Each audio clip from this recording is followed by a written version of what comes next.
The first time Sarah noticed him, she thought it was just a coincidence. She'd been at her usual cafe, curled up with a book by the window. The man stood outside, halfway down the street, pretending to check his phone. His gaze flicked toward her every few seconds. She told herself she was being paranoid. It was a public space, after all. Still, the way his dark hoodie obscured most of his face unsettled her. A week later, she saw him again. This time she was leaving her gym, earbuds in, sweaty and exhausted.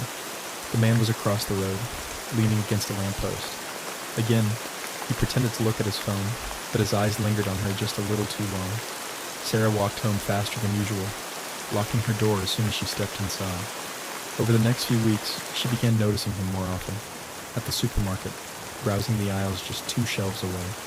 On her evening jogs, always trailing far enough behind that it could have been a coincidence. One morning, she glimpsed him outside her apartment building. That was the day Sarah knew this wasn't her imagination. She reported him to the police, but they shrugged it off. Could just be someone from the neighborhood, the officer said, almost dismissively. Keep your doors locked. Call us if anything happens. Weeks passed, and Sarah felt trapped in her own life. She stopped jogging. She skipped her usual routines. At night, she slept with her bedroom door locked and a chair wedged beneath the handle. Still, that constant unease never left her. Then came the night of the storm. Rain lashed against her windows, wind howling like a feral animal. Sarah sat curled on her couch, wrapped in a blanket, half watching some sitcom. A sudden flicker, then darkness. The power was out. Her apartment fell silent, except for the muffled patter of rain. Sarah reached for her phone to turn on the flashlight, but as her hand closed around it, her breath caught. On the screen was a notification. Front door. Motion detected. Her smart doorbell had a camera. She tapped the alert, heart pounding. The grainy image showed a shadowed figure standing directly outside her door, hood low over his face, shoulders hunched. It was him. Sarah backed away from the door, clamping a hand over her mouth to suppress a sob. Her mind raced. What now? Call the police? He could break in before they arrived. Tap, tap, tap. The sound of knuckles rapping on the glass pane of her living room window. Sarah spun around, his silhouette pressed against the glass, distorted by rain. The curve of his smile cut through the blur. Go away, she whispered, more to herself than to him. Her phone buzzed again. Back door. Motion detected. Sarah bolted for her bedroom, slamming the door behind her and shoving the chair under the knob. Heart hammering, she called 000. The dispatcher answered, but Sarah barely heard her own voice through the panic. He's here. He's trying to get in. Please hurry. The dispatcher's voice was calm, steady. Stay on the line with me, she said. Are all your doors locked?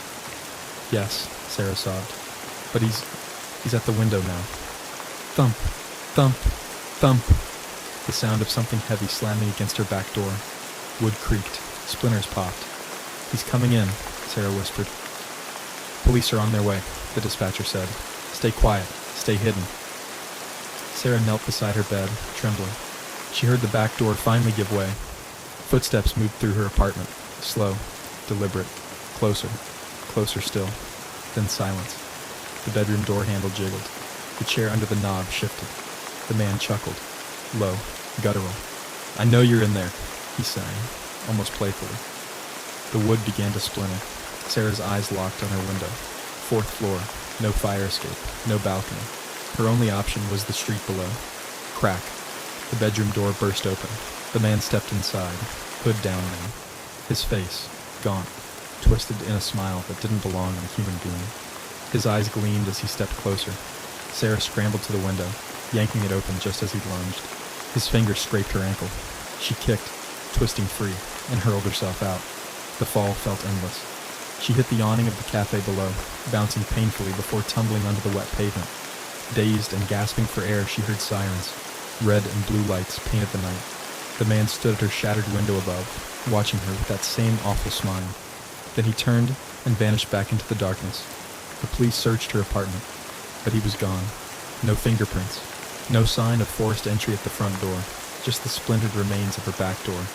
The officers couldn't explain how he'd bypassed her locks, or why the security camera hadn't caught his face clearly. Could be a faulty system, they said, or someone who knows how to work around it. For weeks, Sarah couldn't sleep.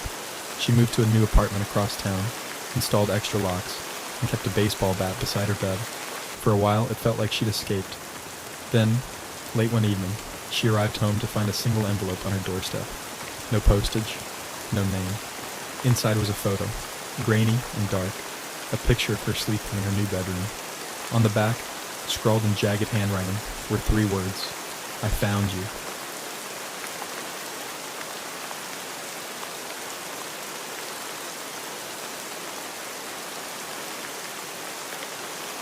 The wind howled through the empty streets as Erin hurried home from her late shift at the diner.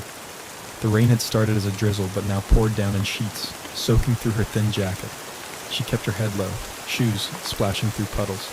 The streets were eerily quiet, not unusual for this part of town. But tonight, something felt different.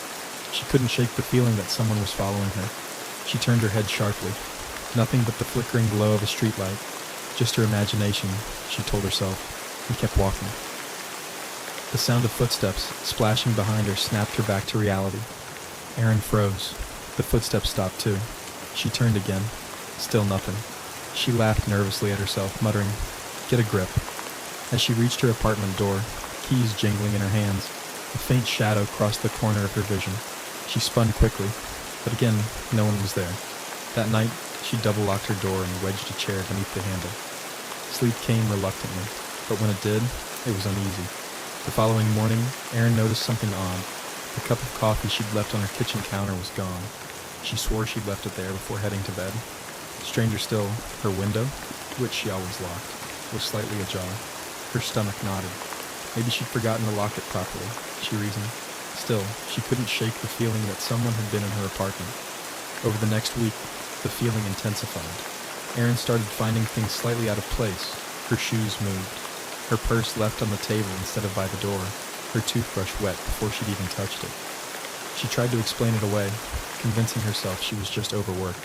But each night, she lay awake, heart racing at every creak of the floorboards or whisper of wind against her window.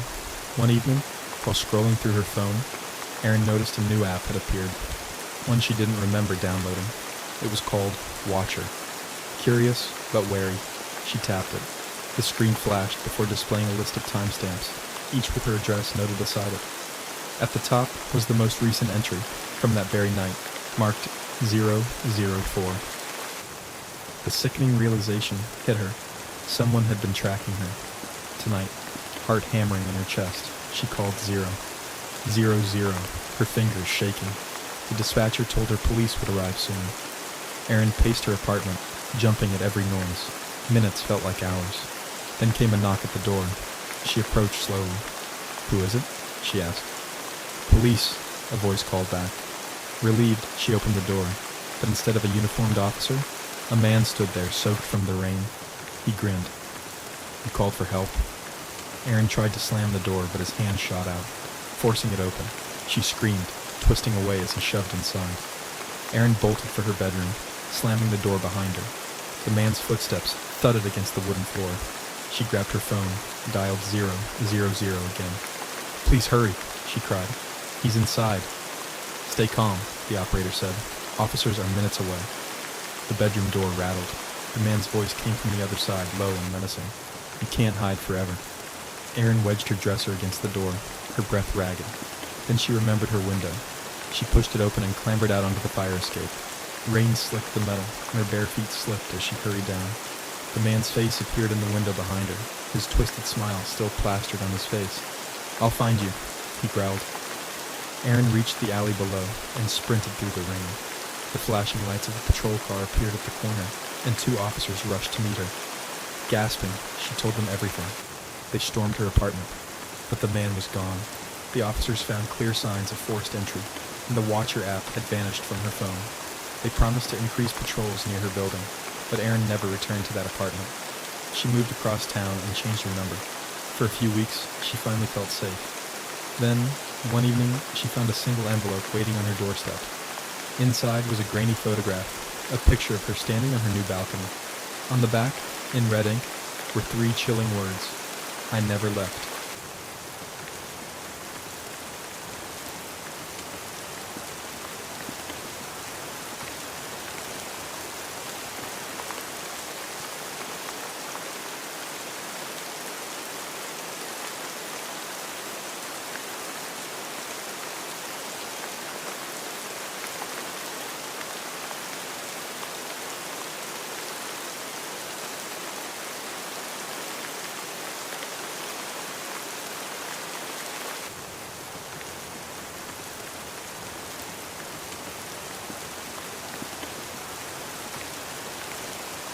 The old house at the end of Blackthorn Lane had always been a source of unease in the neighborhood.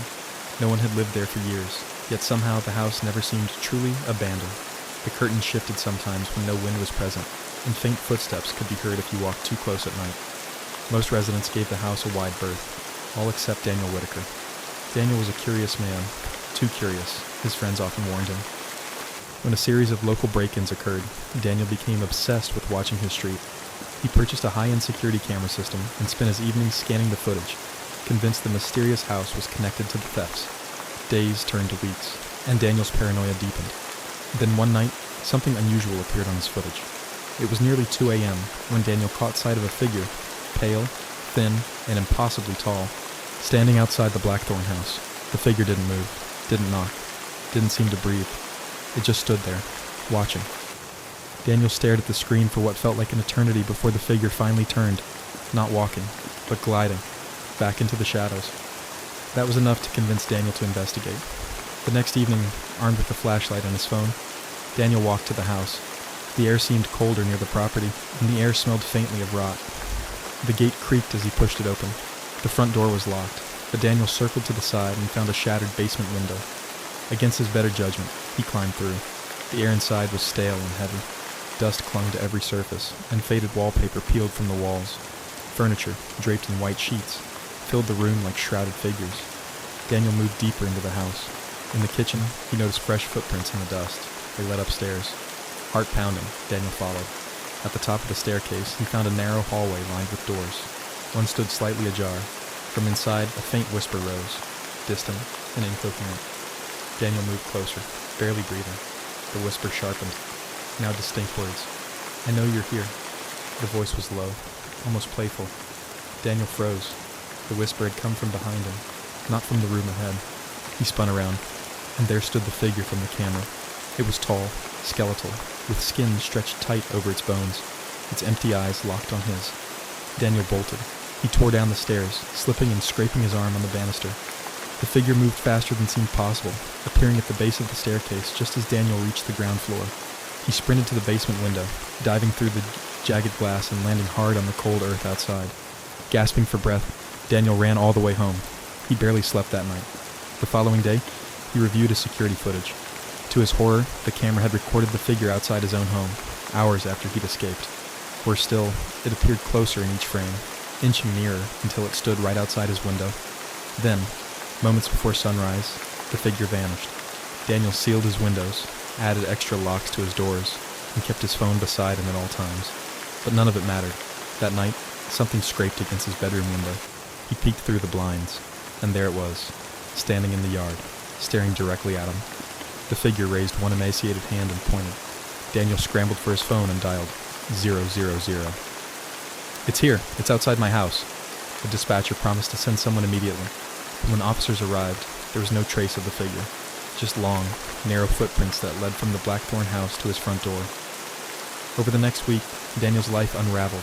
The figure followed him everywhere, standing outside his workplace, lingering near his car, even appearing in the reflection of his television late at night. The police offered no answers, dismissing his claims as stress-induced paranoia. Desperate, Daniel visited the town's archives, determined to uncover the history of the Blackthorn house. What he found made his blood run cold. Decades ago, the house had belonged to a man named Elias Moore, a reclusive artist, infamous for painting twisted, grotesque figures. Rumors swirled that Moore believed his art could summon spirits, and that one night, he had succeeded. Neighbors reported seeing strange shadows moving in his windows, and weeks later, Moore vanished without a trace. Some claimed he'd been taken by whatever he had conjured. Daniel returned home, feeling a deep sense of dread. That night, he refused to sleep. Hours crept by, his eyes fixed on his bedroom door. At 3:07 a.m., the handle began to turn. The lock clicked. Daniel stumbled back as the door slowly swung open. The figure stood in the doorway, its empty gaze locked onto him. "You shouldn't have come," it whispered. Daniel fled, crashing through his apartment Dunham door and sprinting into the street. Behind him, the figure followed, silent, relentless. Daniel never stopped running that night. By morning, he was found half-conscious in a gas station parking lot, babbling about something that couldn't be seen. No one believed him. Weeks later, Daniel vanished.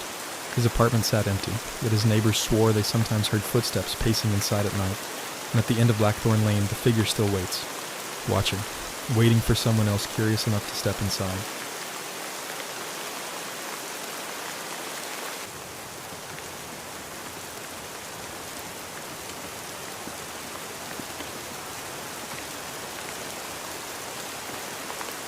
I never thought I was the kind of person to lose my mind, but I'm starting to doubt that now. It started small, like most things do. A misplaced object here, a forgotten conversation there. I figured I was just stressed from work, maybe burnt out. I work in IT, long hours alone staring at screens, barely interacting with anyone except through Slack messages and emails. Easy to feel isolated, but I've always been comfortable in my own head. At least I was. A few weeks ago, I woke up to my phone buzzing at 3:07 a.m. The screen showed a missed call from my own number. I figured it was some scam, but it left a voicemail. When I played it back, there was just heavy breathing. And then, this distorted voice that I couldn't understand, like someone was trying to talk underwater. I deleted it and tried to forget about it, but things got weirder. Little stuff at first. My toothbrush would be wet before I used it. My laptop would show browser histories I didn't remember searching. And sometimes I'd hear faint murmuring from my bathroom when I was in bed. I told myself it was just paranoia, but then one night, I came home to find my front door slightly ajar. Nothing was missing, nothing was out of place, but I couldn't shake the feeling that someone had been inside. The next day I changed my locks, even put a chair under the doorknob before bed just to feel safe. That night, I woke up again, 3:07 a.m., phone buzzing. This time it was a text from my number. Just one word, downstairs. I froze, heart hammering in my chest. I knew I should call the cops, but I was too scared to even reach for my phone. Then I heard footsteps, slow, deliberate, like someone knew I was awake and wanted me to hear them. I grabbed the heaviest thing I could find, a metal lamp, and crept to my bedroom door. I could hear the footsteps pacing in the living room, pausing at the base of the stairs. I stood there for what felt like hours, sweating, barely breathing. When I finally opened the door, everything was silent. No footsteps, no sign of anyone. I convinced myself I was just cracking under stress, that none of this was real. But the next morning, I found muddy footprints on the carpet, bare footprints, starting at my front door and leading halfway up the stairs before vanishing. I started staying with friends after that, just crashing on their couches. It helped for a few nights, but then they started getting calls too, always at 3:07 a.m., always from their own numbers. Some just heard static, others heard whispers. One friend swore she heard my voice begging for help. I don't remember doing that. I don't remember any of this. I've started blacking out, waking up in strange places with no memory of how I got there. Twice now, I've woken up at my own apartment, even though I know I locked the door and left the key with my friend. One morning I woke up in my bed, and there was a message scrawled on my wall in what looked like ash or soot. Let me out. I've started recording myself when I sleep. Last night, I watched the footage, and at 3:07 a.m. I sat bolt upright, staring straight into the camera. I spoke for 6 full minutes in a voice that wasn't mine, raspy, deep, guttural. I couldn't understand the words, but there was one part I kept repeating over and over. Let me out. Let me out. Let me out. I don't remember doing any of that. I don't know what I'm letting out. I've stopped sleeping altogether, but I still find myself waking up in strange places. My phone always buzzing with new messages. My voice always on the recordings, begging for something I don't understand. I'm scared that one day I won't wake up at all. Or worse, that I'll wake up, and whatever I've let out will be staring back at me in the mirror.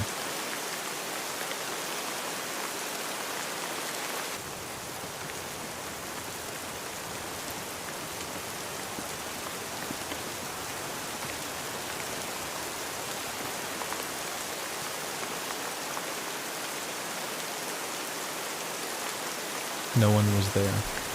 I opened the door slightly, thinking maybe a package had been left, but nothing. Shrugging it off, I turned back inside, only to freeze at the sound of footsteps racing down the hall behind me. I spun around, but no one was there. My heart pounded. I locked the door and checked the entire apartment, but I was alone, or so I thought. Later that night, I woke to whispering coming from the vent above my bed. It sounded like someone mumbling a prayer, words too distorted to understand. I tried to convince myself it was my imagination, until I heard my own name spoken, clear as day. I moved out that weekend. My new place was better, or so I believed. The third night there, I woke to my phone buzzing with an unknown number calling. I declined it, but seconds later my voicemail chimed. Curious, I listened and nearly dropped the phone. The message was my voice whispering, "Let me in." I tried to forget about it, but things only got worse. One evening, while doing dishes, I noticed a man standing at the end of my driveway. He wore a tattered gray hoodie, face obscured by the shadow of his hood. I stared for several minutes before turning away to grab my phone. When I looked back, he was gone, but muddy footprints trailed from the sidewalk to my window. The next morning, I found a note taped to my door that read, "I like your bedroom light." I hadn't turned my bedroom light on the night before. After that, I stopped sleeping by the window and kept my curtains shut tight. But one night, I forgot. I woke up to my phone buzzing again. Only this time, the unknown number was accompanied by a photo, a picture of me sleeping, taken from outside my window. I moved again after that, and things seemed to calm down. That was until my cousin called in a panic a few weeks later. She lived about 30 minutes away and told me her daughter, Lily, had an imaginary friend named Daniel. Kids have imaginary friends all the time, but what scared her was that Lily claimed Daniel lived in the walls. One night, I stayed over to keep my cousin company. While she was asleep, I went to the kitchen for some water. As I walked back down the hallway, I heard Lily's voice coming from her room, giggling and talking quietly. I peeked inside. She was facing the wall, whispering as if someone was right in front of her. "Lily," I called softly. She turned slowly and grinned at me before saying, "Daniel says you should leave." I did not sleep a second that night. 2 weeks later, their house caught fire. No one knows what caused it, but the firefighters found strange claw marks on the inside of the walls. I tried to forget about everything, just focus on work and move on. But things have a way of finding you. I took up jogging to clear my mind and found a trail in a forest near my new place. One evening, as I ran deeper than usual, I noticed an old wooden staircase in the trees. It led to nowhere, just steps that rose into the sky and stopped. Something about it unsettled me, but curiosity got the better of me. I climbed the stairs slowly, feeling a cold breeze rise as I ascended. At the top, I found a small wooden platform, and on it was a Polaroid photograph. The picture showed the view from where I stood, but there was a figure in the trees. Someone was watching me. I practically flew down the steps and sprinted back to my car. When I checked the photo again later that night, there was no figure, just the empty woods. But somehow, I knew someone had been there. The final encounter happened when I met Clara. She was sweet, funny, and we connected quickly.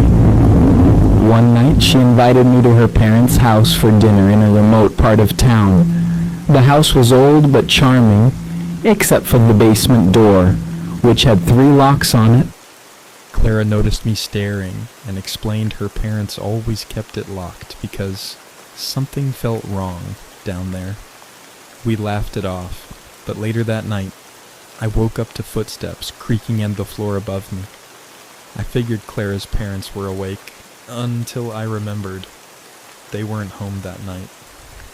The steps creaked toward Clara's room, stopping right outside the door. I held my breath, waiting, and suddenly the footsteps retreated. I rushed to check the locks on this basement door. They were all unlatched. The next morning, Clara found muddy footprints leading from the basement to her bedroom door. We never spoke about it again.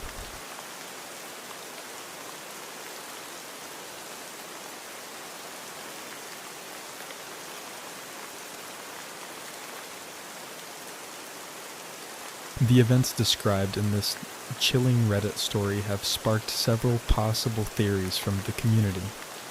While no single explanation ties everything together perfectly, these theories reflect what users might propose based on similar experiences shared online. Here are some theories Redditors likely explore. 1. Paranormal entity attachment theory, most popular on r/NoSleep. This theory suggests that a malevolent entity, possibly demonic or spirit-like, latched onto the narrator and followed them across different locations.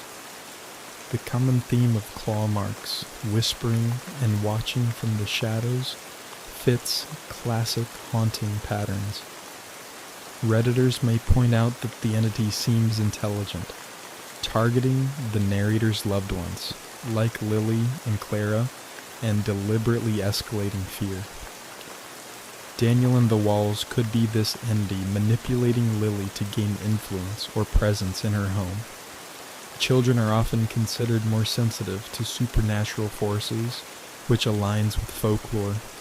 The claw marks inside the walls might indicate the entity physically manifested, possibly living within the structure itself. The staircase in the woods and the figure in the photograph could suggest a cursed or haunted location, possibly tied to a local legend or forgotten ritual.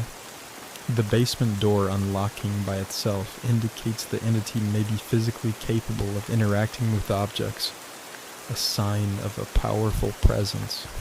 Reddit user comments for this theory. Daniel sounds like a classic demonic attachment. It didn't just follow you. It latched on and started targeting your friends and family. The claw marks inside the walls, that thing was trying to get out, whatever it was. It's still following you. 2. The Inhuman theory. Skinwalker, Wendigo, forest spirit.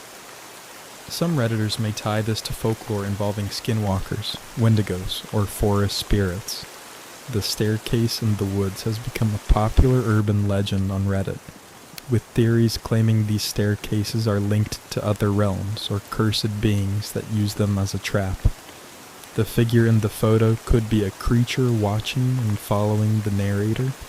In this theory, Daniel isn't a spirit, it's a shapeshifter, or inhuman presence disguising itself as something familiar to Lily. The staircase may have acted as a beacon or ritual site, where the narrator unintentionally connected with this entity. The basement door unlocking could mean this entity has found new ground to stalk and influence. Reddit user comments for this theory. Those stairs in the woods are bad news. There's a whole thread about search and rescue workers seeing them. People vanish after climbing them. Daniel sounds less like a spirit and more like something pretending to be one to get closer to you. Third stalker, intruder theory. Grounded in reality. A chilling yet realistic theory suggests that all these experiences may be linked to a disturbed individual, a stalker who's been tracking the narrator for months. This theory focuses on the muddy footprints, the figure in the photo, and the basement locks being undone as signs of a person sneaking in and out. In this theory, Daniel may have been a twisted individual living inside Lily's walls, a horrifying reality that sadly mirrors real-life cases of intruders secretly living in crawl spaces or attics. The claw marks could be scratch patterns from the stalker carving their way through drywall or insulation. The basement locks being undone could suggest this person was gaining access to Clara's home by sneaking in through the basement. Reddit user comments for this theory. You need to check your attic, vents, and walls. This could be someone hiding and watching you. That Polaroid wasn't supernatural. That's someone following you and messing with your head. 4. Psychological, delusional theory, mental health explanation. Some Redditors may suggest the narrator is suffering from a mental health condition, such as paranoia, psychosis, or extreme anxiety. In this theory, the narrator's stress could be distorting their perception of reality. The figure in the Polaroid, whispers and voices mimicking them, may be hallucinations triggered by trauma or isolation. The footsteps and unlocked basement could have been anxiety-induced assumptions rather than actual events. The claw marks might have pre-existed and only became noticeable after the fire, which could have been electrical or accidental. Reddit user comments for this theory: sounds like you've been under a lot of stress. Are you sure these things aren't playing tricks on your mind? Hallucinations can mimic reality terrifyingly well. You should talk to someone about this.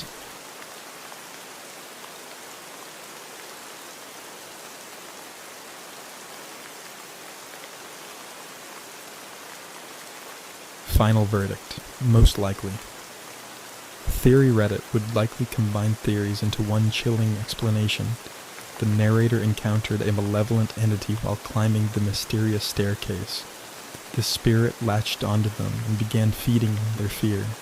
The entity manipulated Lily, mimicked voices, and possibly used a physical form to stalk and torment them.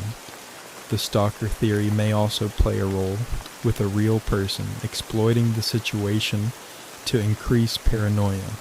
The burned house, basement door unlocking, and claw marks all suggest something deeply sinister, part supernatural, part psychological, and entirely horrifying. Top upvoted comment theory. Dude, you've got a mix of problems here.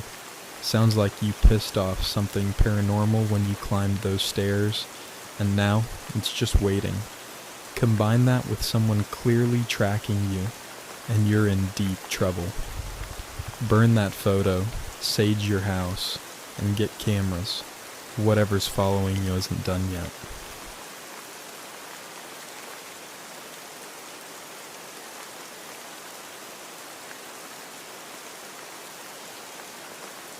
When my grandmother passed away last year, I inherited her old house, a creaky Victorian home that had been in our family for generations. The place always unsettled me as a kid.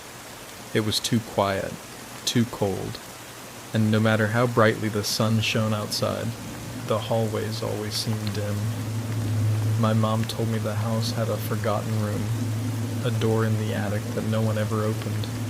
Grandma never explained why. I wasn't superstitious, but I always felt uneasy upstairs. After moving in, I found excuses to avoid the attic entirely. The house itself had plenty to keep me occupied. Endless boxes of dusty books, creaking floorboards, and an ancient boiler that seemed determined to stop working. One night, after weeks of ignoring the attic, I finally worked up the courage to check it out. Curiosity, right? I climbed the narrow steps and found the forgotten room immediately, a door at the end of the hallway, warped with age and painted shut. The paint was cracked like dry skin, and there were scratch marks on the wood, as if someone had clawed at it from the inside. I laughed it off. Old houses have quirks. I went back downstairs, but that night I couldn't sleep. Around 2 a.m., I woke up to the sound of footsteps directly above me, slow, deliberate pacing. I tried to rationalize it. Old pipes, expanding wood, animals in the attic. But no matter what excuse I created, I couldn't ignore the clear rhythm of footsteps, pacing back and forth. The next day, I decided to pry open the door. Maybe seeing inside would put my mind at ease. It took some effort, but eventually, the brittle paint cracked and the door creaked open. The room inside was wrong. The walls were scorched black, like there had been a fire, but only in that one room. The floor was covered in ash, and the air felt dense and cold. In the corner, a small wooden chair faced the wall. Above it, childlike drawings were carved directly into the plaster. Crude stick figures with hollow circles for eyes. Hundreds of them, all facing the same direction, toward the corner, toward the chair. I felt my stomach turn. I closed the door fast and tried to forget about it. That night, I woke up gasping for air. My bedroom felt stiflingly cold, and the shadows in the corners seemed thicker than usual.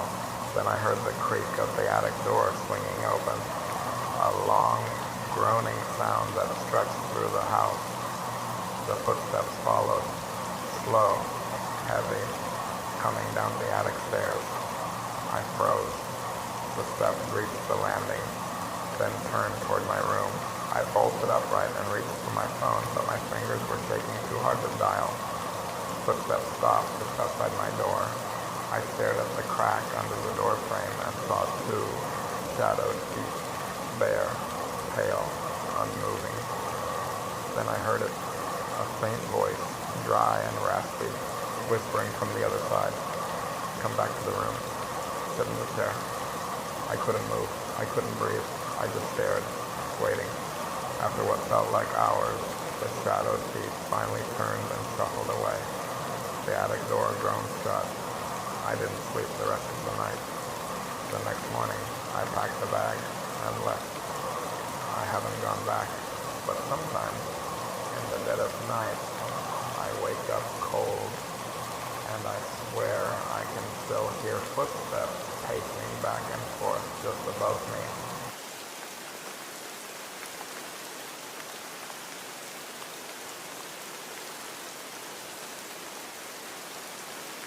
The chilling events in this story leave plenty of room for interpretation, and Redditors would have no shortage of theories about what might have happened. Here are some of the most compelling explanations people might propose. 1.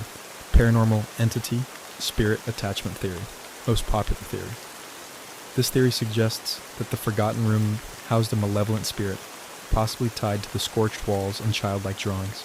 The claw marks on the door indicate that whatever this presence was, spirit, demon, or otherwise, may have once been trapped inside. The chair facing the wall and the figures with hollow eyes hint at a disturbing ritual or attempt to contain the entity.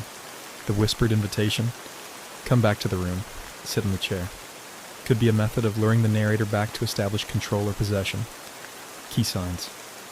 Supporting this theory, the scorched walls could indicate a past cleansing ritual, such as burning sage, or even an unsuccessful attempt to destroy the entity. The stick figure drawings resemble common paranormal lore, where symbols are used to trap spirits or mark their presence. The shadowed feet and the pacing suggest a restless spirit, seeking attention or a new victim. Reddit comment. Likely to appear. Whatever's in that room was meant to stay locked in there. You made a huge mistake opening that door. It's free now. 2. Residual energy theory. Haunted imprint. In this theory, the strange events aren't caused by an active spirit, but rather by residual energy, an imprint of past trauma replaying itself. The scorched room may have been the site of a past tragedy, such as a fire that claimed someone's life. The pacing footsteps, shadowed figure, and whispers could be echoes of that event, repeating like a loop. Key signs. Supporting this theory, the cold air and dense atmosphere are classic signs of a location steeped in negative energy. The ash-covered floor and chair facing the wall suggest someone may have once been forced to sit there, possibly a punishment, or worse. The whispered invitation to sit in the chair could be the result of whatever trauma happened there, endlessly playing back. Reddit comment. Likely to appear? Sounds like a tragic event left an imprint, like a recording stuck on repeat. The footsteps, the whispers. It's not targeting you, it's just replaying itself. 3. Psychological breakdown theory. Paranoia, anxiety, or sleep paralysis. Some Redditors might argue that stress, isolation, or mental strain played a major role. The cold room, pacing footsteps, and shadowed figure align with common symptoms of sleep paralysis, a condition where individuals wake up frozen, often hallucinating sinister presences. The fear and tension of moving into an unsettling home may have amplified these experiences. Key signs. Supporting this theory, the whispers and shadow figure are textbook sleep paralysis hallucinations. The footsteps could have been interpreted noise from old pipes, wind, or creaking floorboards in a worn Victorian home. The forgotten room may have triggered anxiety, making the narrator hyper-aware of sounds and sensations. Reddit comment, likely to appear. Sounds like sleep paralysis mixed with anxiety. Moving into an old, creepy house. Your mind's playing tricks on you, dude. The someone was living in the walls. Theory, real-world horror. A deeply unsettling yet plausible theory suggests there may have been a squatter or disturbed individual living in the attic or walls. The claw marks could be evidence of someone trapped or intentionally hidden away in the past. The bare feet, pacing footsteps, and whispers may have been a person deliberately trying to frighten the narrator out of the house, possibly to claim the space for themselves. Key signs. Supporting this theory, the scratch marks could indicate a person once locked in the room, a chilling possibility if the forgotten room was used for confinement. The footsteps and whispers suggest intelligence, not just random noise or a passive haunting. The whispered message. Come back to the room. Could have been someone actively luring the narrator upstairs for a more dangerous purpose. Reddit comment. Likely to appear. Bro, you need to check those walls. Old houses have crawl spaces. Someone could have been living up there for months. 5. The cursed object theory. Some Redditors might connect the chair facing the wall and the carved figures to an old curse or ritual. The room could have been used for occult practices, where the chair served as a vessel for communication or containment. The whispered invitation to sit in the chair could have been an attempt to complete the ritual, one that requires someone to take the place of a previous victim. Key signs. Supporting this theory, the stick figure drawings may have been protective sigils, warning symbols meant to contain something within the room. The scorched walls could have been a failed attempt to cleanse the object or stop the ritual's effects. The whispered invitation could be the presence seeking to reclaim power by convincing someone to accept their role in the curse. Reddit comment. Likely to appear, the chair wasn't random. Someone sat there before, and whatever's in that room wants you to sit there next. 6. The it's following you. Theory, the true nightmare. Perhaps the most unsettling theory suggests that whatever presence was in the forgotten room latched onto the narrator when they opened the door. The pacing footsteps they now hear, despite having left the house, could mean the entity has attached itself to them. The whisper's call to sit in the chair may be its way of demanding submission or control. Key signs. Supporting this theory, the narrator's claim that they still wake up cold and hear footsteps suggests something followed them. The whisper indicates the presence remains aware of them. In folklore, opening a sealed room or object can unknowingly invite a spirit or force to bond with you. Reddit comment. Likely to appear. You didn't leave it behind. It's with you now. Whatever was in that room, it's still waiting. Which theory makes the most sense? Reddit's top voted comment would likely combine elements of these theories. The forgotten room was a site of a tragic event or dark ritual, possibly involving a child. The chair and carving suggest someone was once forced to sit there, either as part of a twisted game or as a means of containing a dangerous entity. The scorched walls point to a failed attempt to burn or cleanse the presence. By opening the room, the narrator unintentionally released whatever was sealed inside.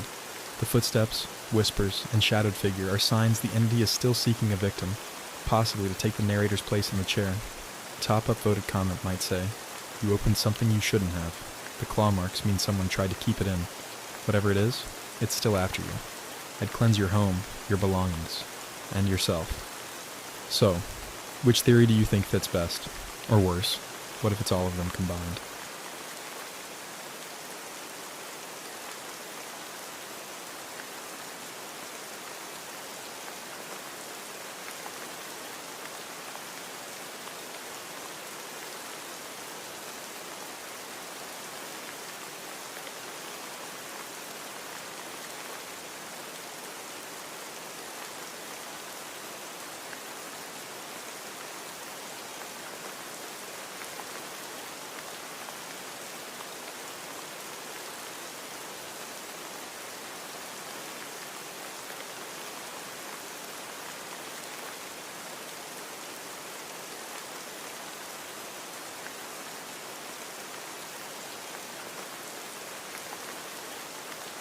There's something about those late-night Reddit deep dives that always leave you with this uneasy feeling, like you've just unlocked some kind of hidden part of the internet you weren't meant to see. And trust me, this story is one of those. This is a real Reddit post that was deleted shortly after it went up, but not before some people managed to copy and archive it. The original poster never updated again, and nobody knows what happened to them after. It starts off innocent enough, just a regular guy venting about some strange things happening in his apartment. But the deeper you go, the more you realize something horrifying is happening, something beyond explanation. The post was titled, "I keep waking up to find things moved in my apartment, but I live alone." And it read, "For the past month, I've been noticing little things out of place when I wake up. At first, I thought I was just being forgetful, but it's getting worse. My keys will be on the counter when I know I left them on the table. My fridge door will be slightly open, and I distinctly remember closing it. My phone was in the bathroom once, and I never take my phone into the bathroom at night. It's nothing huge, nothing dramatic, but it's enough to make me feel uneasy. I live alone in a small one-bedroom apartment on the 3rd floor, and the only entrance is my front door. The windows don't open, and I always lock the door before bed. Always. So how the hell are things moving?" The comments were flooded with people suggesting the usual. Maybe he had sleepwalking disorder, maybe he was just forgetful, maybe it was stress. But OP swore up and down that he wasn't sleepwalking, and that he was completely in his right mind. Then things got worse. He updated the post. "Something is wrong. I woke up last night at exactly 3:12 a.m., feeling like I was being watched. My heart was racing, but I couldn't move. Sleep paralysis, maybe? But then I heard something, the sound of someone breathing right next to me. Slow, steady breaths. I forced myself to move, reaching for my phone, and the second I turned the screen on, the breathing stopped. I turned on my bedside lamp. Nothing there. But my bedroom door, it was open. And I know I closed it before bed." OP set up his phone to record himself sleeping. He wanted proof, some kind of answer. The next night, he let the camera run, placed on his nightstand facing the bed. He woke up, feeling watched again. The bedroom door was open. His closet door was slightly ajar. He checked the footage, and that's when he really started to panic.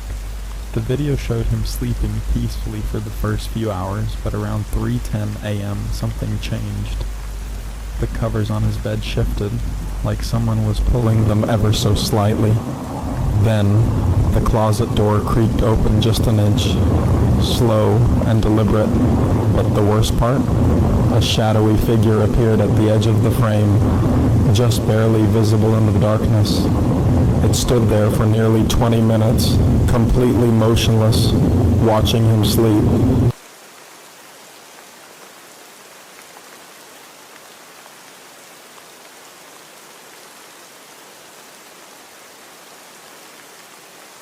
Then, at 3:30, it slowly backed into the closet and the door shut on its own. OP didn't sleep the next night. He locked his bedroom door, barricaded it with a chair, and sat awake with the lights on.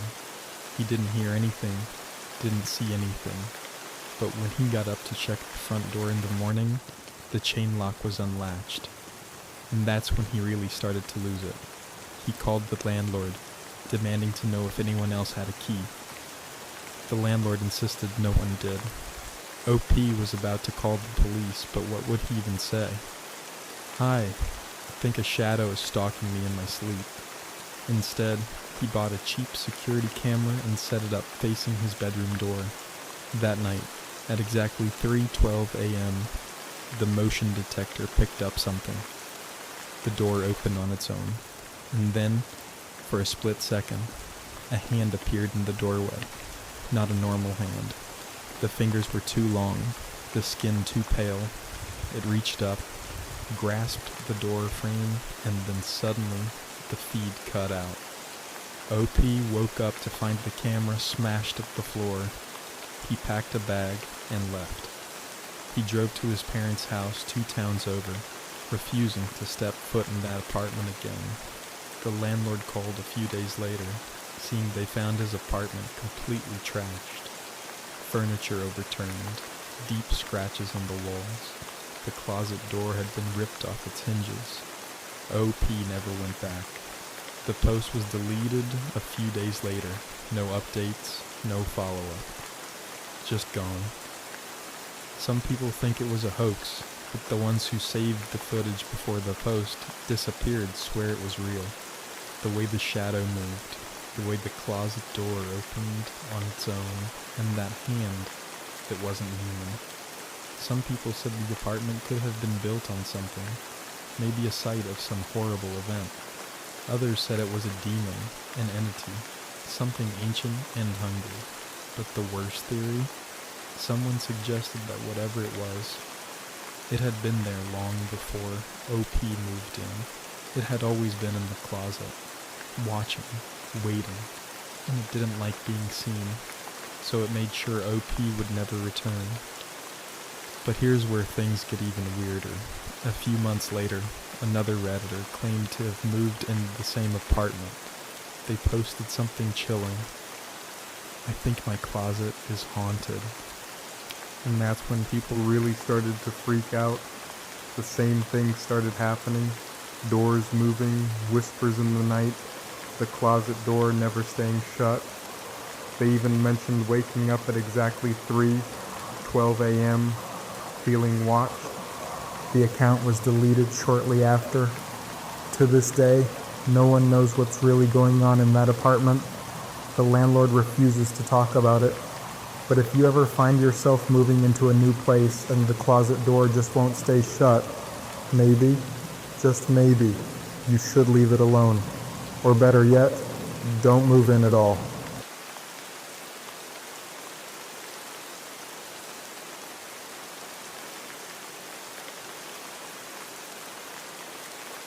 I never thought I would be the type of person to have a stalker.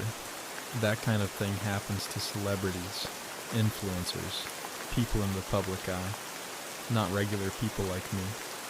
But I know now that it can happen to anyone. And once it starts, there's almost nothing you can do to stop it. It started small, a misplaced feeling at first. I would walk home from work at night and get the sense that someone was following me. But when I turned around, the sidewalk was always empty. Sometimes I would hear footsteps that stopped the second I did. Sometimes I would see a shadow in my peripheral vision, only to find nothing there when I looked. It was unsettling, but I convinced myself I was just being paranoid. Then things escalated. One night, I got home and found my front door unlocked.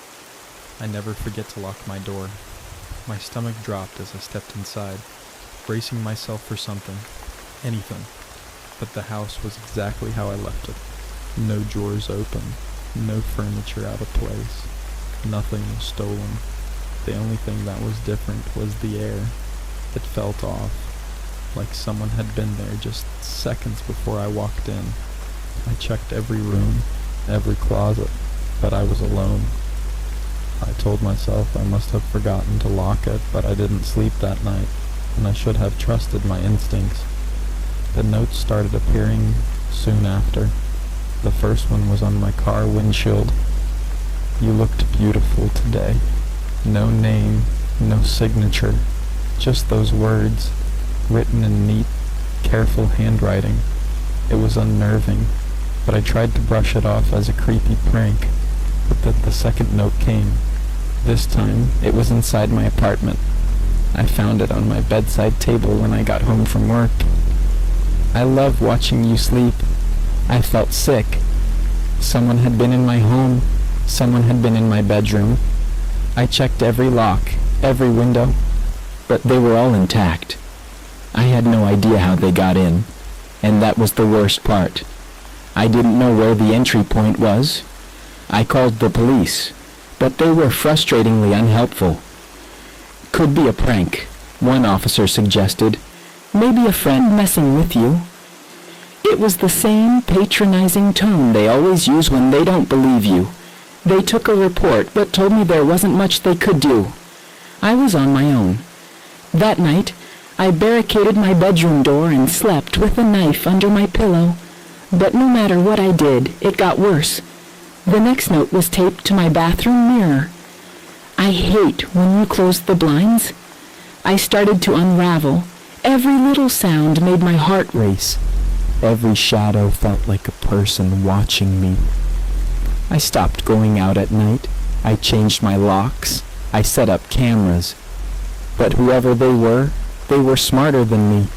None of the cameras ever caught anything. I started doubting myself, wondering if I was losing my mind. But then I found something that shattered any hope I had left. My phone. I had been scrolling through my photos, looking for an old screenshot, when I saw a picture I didn't remember taking. My stomach turned to ice. It was a picture of me, asleep in my bed.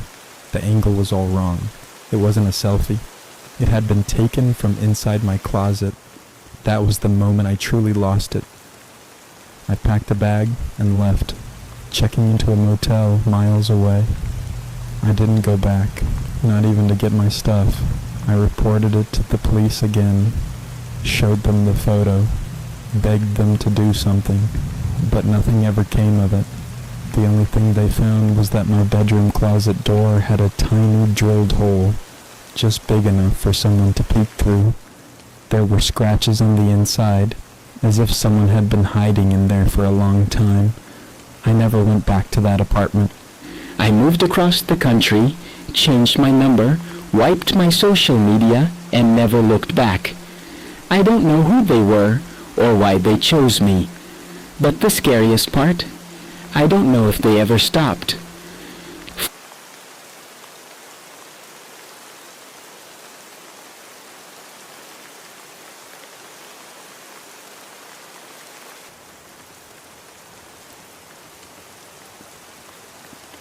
There are many disturbing theories about what really happened in this case, and while none of them provide definitive answers, they each offer horrifying possibilities. The first and most obvious theory is that the stalker was someone the victim knew, possibly an acquaintance, co-worker, or even a stranger who had been secretly watching for weeks, months, or even years. Many cases of stalking begin with an obsession that escalates. It could have started as someone noticing the victim in public, following them home just once out of curiosity, and then gradually becoming more fixated, memorizing their schedule, learning their habits, and finding ways to get closer. The fact that the stalker was able to enter the apartment so easily suggests they either had a key, knew how to pick the lock, or had been inside before the victim moved in. If that's the case, then it raises an even scarier question.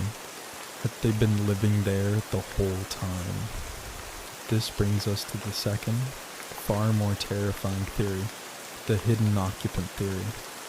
Cases exist where people have unknowingly lived with someone hiding in their home for extended periods.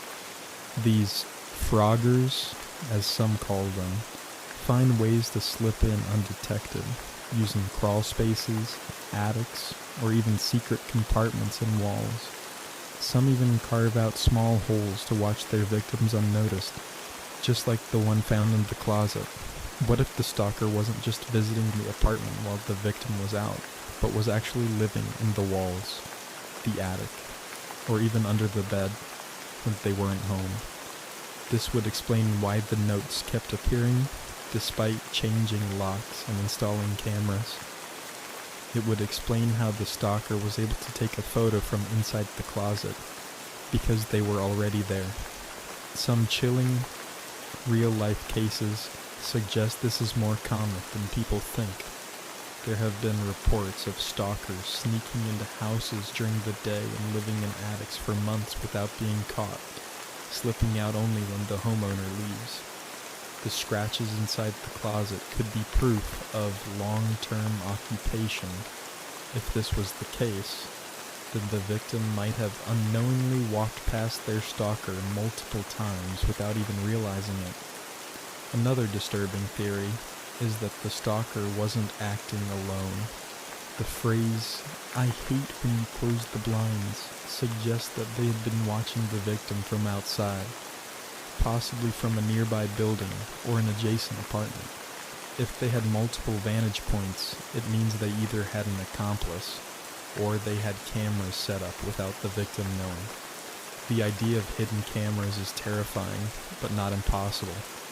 Modern technology allows for pinhole cameras so small they can be disguised as screws, electrical outlets, or even tiny holes in the wall. If the stalker had access to the apartment before the victim moved in, they could have installed surveillance equipment to monitor every movement. This would explain how they always knew when the victim was alone, when they were sleeping, and even when they were out of the house. It also means they could have been watching long before the notes even started appearing. But what if the stalker wasn't after something as simple as watching? What if they were waiting for the right moment to strike? The theory that this could have been an escalating predator is one of the most unsettling. Many serial offenders begin their process with stalking, breaking in, leaving messages, and testing their victim's response. Some do it for the power trip, enjoying the psychological torture of knowing their victim is scared but has no proof of their existence. But eventually, in nearly every case like this, they reach a point where that isn't enough. The gradual increase from simple notes to physically entering the bedroom and taking pictures is the kind of escalation seen in many home invasion cases that end in violence. If the victim hadn't left when they did, there's a terrifying possibility that one night the stalker wouldn't have just taken a picture. They would have been standing over the bed, waiting. Another horrifying possibility is that the stalker was someone who had been in the victim's life the whole time but never revealed themselves. A distant friend, a rejected admirer, or even a complete stranger who fixated on them after a single brief encounter. Some stalkers become obsessed with the idea that they have a special connection with their target, even if they've only spoken once in passing. These individuals sometimes believe their victim is sending them secret messages, unknowingly communicating with them through everyday actions. If this was the case, the stalker may have truly believed they were in a relationship with the victim, one that the victim wasn't even aware of.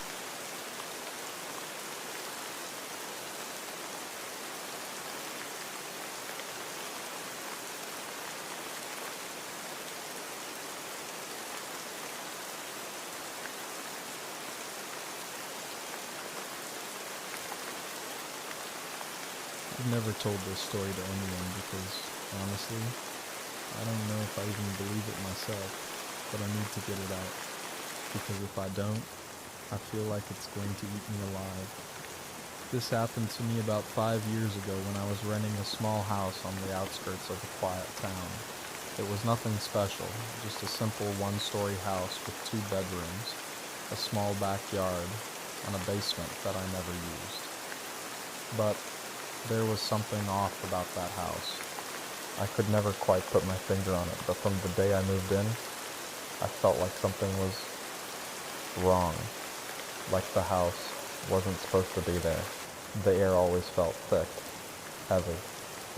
And at night, there was this strange creaking sound, like footsteps, but not quite. More like something shifting inside the walls. I tried to brush it off, convincing myself it was just an old house settling, but then I noticed something impossible. One night, I woke up around 2:30 a.m. to use the bathroom. As I stepped into the hallway, I saw something that made my stomach drop. At the end of the hall, there was a staircase leading up to a second floor. That doesn't sound scary, right? Except my house didn't have a second floor. I stood there frozen, staring at the stairs. I could see the faint outline of a door at the top. slightly ajar, but there was no light, just pure darkness beyond it. My mind raced, trying to make sense of what I was seeing. I had lived in that house for months. I knew every inch of it, and I knew for a fact that this staircase had never been there before. I felt this deep, primal fear settle in my gut, like I had just stumbled across something I was never meant to see. I turned on every light in the house, but the staircase remained solid, real. I was too afraid to go near it, so I locked myself in my bedroom, barely sleeping until the sun came up. The next morning, I hesitantly stepped into the hallway, expecting to see the impossible stairs again, but they were gone. Just a solid wall where they had been. I felt insane. I even ran my hands over the wall, knocking, pressing, looking for some hidden door or passage. Nothing. It was like they had never been there, but I knew what I saw. Over the next few weeks, things got worse. I started waking up at exactly 2:33 a.m. every night, always with the feeling that I wasn't alone. Sometimes I'd hear faint footsteps above me, like someone walking on a second floor that didn't exist. Other times, I'd wake up to my bedroom door slightly open, even though I always shut and locked it before bed. But the worst part was the whispers. I started hearing them in the middle of the night, soft, unintelligible, coming from above me, like something was trying to talk to me but couldn't quite form the words. I refused to sleep in that house anymore. I started spending nights at a friend's place, only going back during the day to grab clothes and essentials. I didn't care if I was being paranoid. I just knew something in that house wasn't right. And then, one night, I made the mistake of going back after dark. I had forgotten my laptop charger and figured I could be in and out in 5 minutes. As I stepped inside, the air felt wrong, heavy, suffocating. The whole house was silent. I grabbed my charger, ready to leave, when I heard it. A door creaking open, but not from my bedroom, from the hallway, from upstairs. My blood turned to ice. I slowly turned my head, and my heart nearly stopped. The staircase was back, standing there at the end of the hallway, just like before. But this time, something was different. The door at the top wasn't just ajar. It was wide open. And something was standing in the doorway. I couldn't see it clearly, just a tall, shadowy figure. No eyes, no features, just darkness. But I could feel it watching me, studying me, waiting, and then it moved. It took a slow, deliberate step forward. That was all I needed. I bolted. I ran out of that house so fast I nearly tripped over myself. I didn't stop running until I reached my car. I locked the doors, my hands shaking, and stared at the house. The hallway light was still on, but the staircase was gone. Just like that. Just an empty wall again. I never went back. I broke my lease, left everything behind, and never looked back. The landlord was pissed, but I didn't care. I had to get out. I tried looking up the history of the house, but there was nothing. No record of renovations, no history of paranormal activity, nothing. Just a normal house with something wrong inside it. To this day, I don't know what I saw. I don't know where that staircase led, or what was waiting at the top. But I do know one thing. It wanted me to come upstairs, and I thank whatever higher power exists that I never did.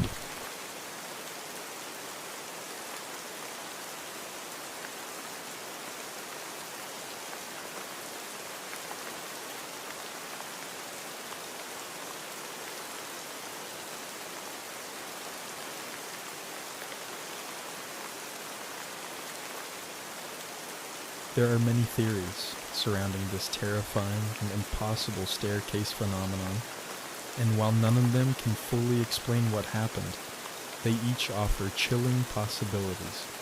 Some believe this is a case of a place slip or interdimensional anomaly where certain locations can briefly intersect with other realities.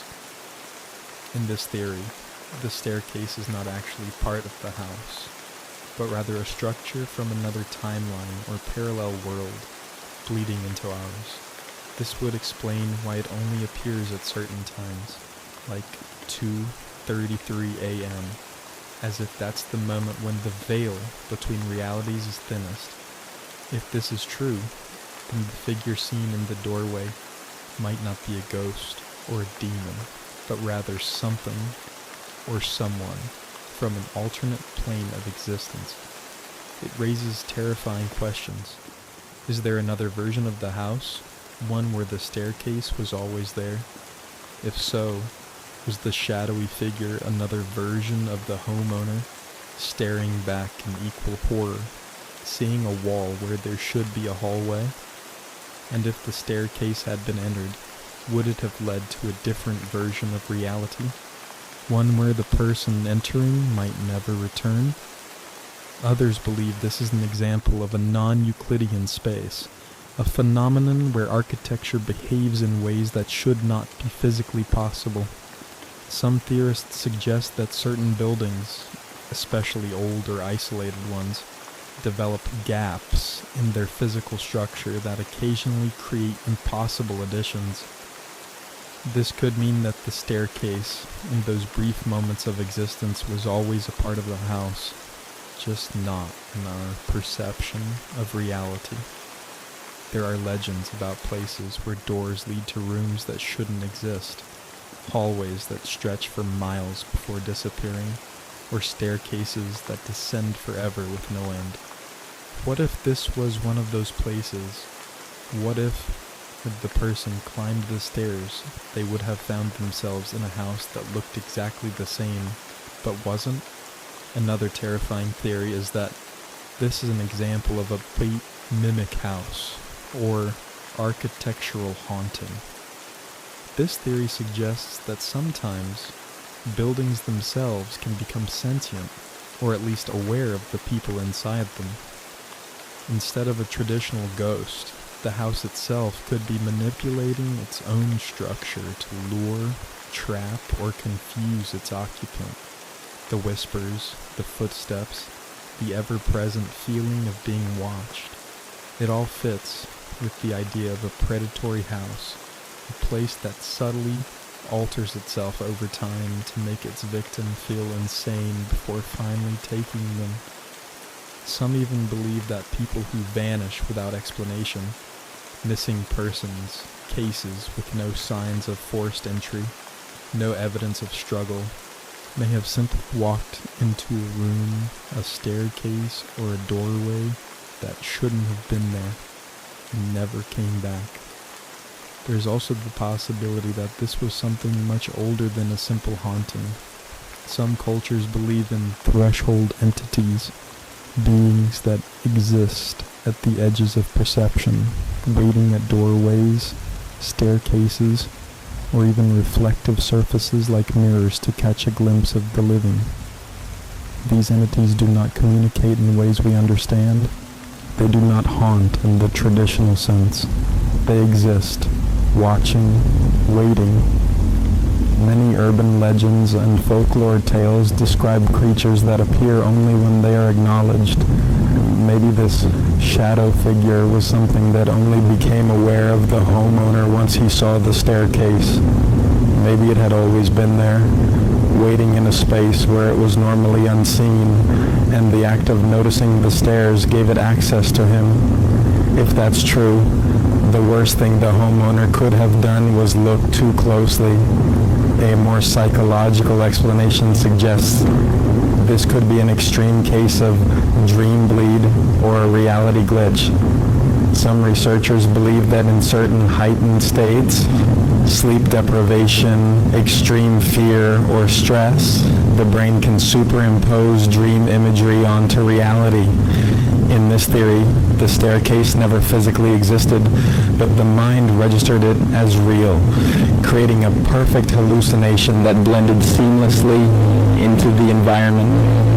This is often reported in cases of high strangeness, where people swear they see something physically real, only for it to vanish without a trace. The real question is, if the brain created the staircase, then what exactly was it trying to show? And why did it include a figure at the top? The last and most terrifying theory is that the house was never meant to be found. Some legends speak of places that are not built but born, homes that exist in the real world but do not belong to it. In these stories, people who stumble upon such places begin noticing small inconsistencies, rooms that seem bigger than they should be, windows that sometimes show landscapes that don't exist, doors that lock on.